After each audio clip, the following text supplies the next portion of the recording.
Hi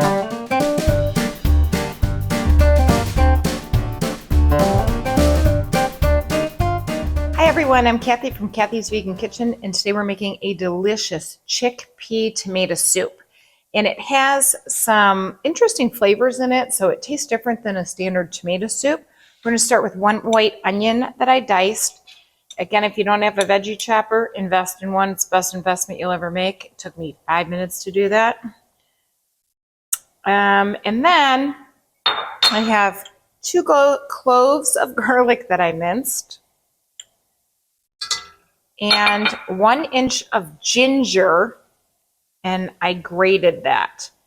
And the ginger just adds a unique flavor to this entire list of ingredients. So we're going to stir this around and get those onions to start cooking until they become translucent. In the meantime, I'm taking 2 cans of diced fire roasted tomatoes, and I'm going to put them in a blender. You don't want to blend them all the way. You literally just want to give them 1 or 2 little spins. It leaves it chunky, but you still get a little thinness in the tomatoes, and the flavor's incredible. We're going to put that on tight, pop that on a blender, and literally just for a couple seconds.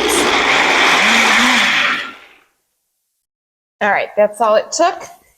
We're going to look at these, which are becoming perfectly translucent and getting a little brown. I'm going to take the chickpeas first. I have 2 cans, 15-ounce cans of chickpeas that are rinsed and drained. I'm going to add that to my onion mixture. There's a little moisture in there, so it's going to loosen up those little brown bits of onions on the bottom. There's no oil in my pan. You don't need any. And then I'm going to add 2 teaspoons of turmeric, 1/2 teaspoon of cumin, 1/4 teaspoon of red pepper flakes, and a pinch of salt and pepper. And I'm going to sprinkle that onto my chickpeas and my onions. We're going to stir it in there, and it makes it a nice, pretty color. I'm going to add my 2 cans of tomatoes that I just lightly blended. And then using the exact same blender, I am going to put 1 cup of light coconut milk. If you do not want to use coconut milk, you don't have to. You can use a cup of unsweetened, any type of unsweetened plant milk that you like. And I'm going to add 2 tablespoons of oat flour to it. That's going to be my thickening agent. And if I put this all together in the blender, what happens is it stops it from clumping when you use flour as a thickener. And again, that just takes a second. You don't even need to rinse out your blender because all the same ingredients go in there. It smells wonderful. All right, so we're going to stir this around. As you can see, it's coming to a boil. All these ingredients are perfect together. I'm going to add the mixture of flour and the coconut milk. I'm going to stir that. And to that, I'm going to add 3 cups of vegetable broth.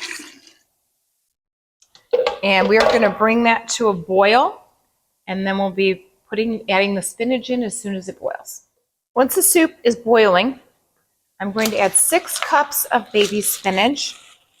And this is fresh spinach, obviously not frozen. And as soon as the spinach hits the hot liquid, it immediately starts to wilt. And all you want to do is wilt it, stir it, and you are done. And we are going to spoon it up, and Paul is going to taste test for us. Taste test and Paul in action. Tomato soup, chickpea tomato soup. Chickpea tomato soup. It's got a little kick in the ginger. It is different. Soup season. It is soup season. It's probably really hot. It's got lots of yummy stuff in there.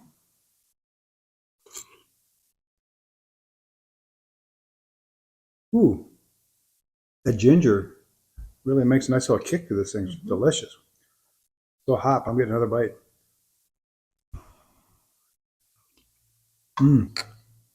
Keeper. Keeper. Good. We'll see you next time. Have a good weekend.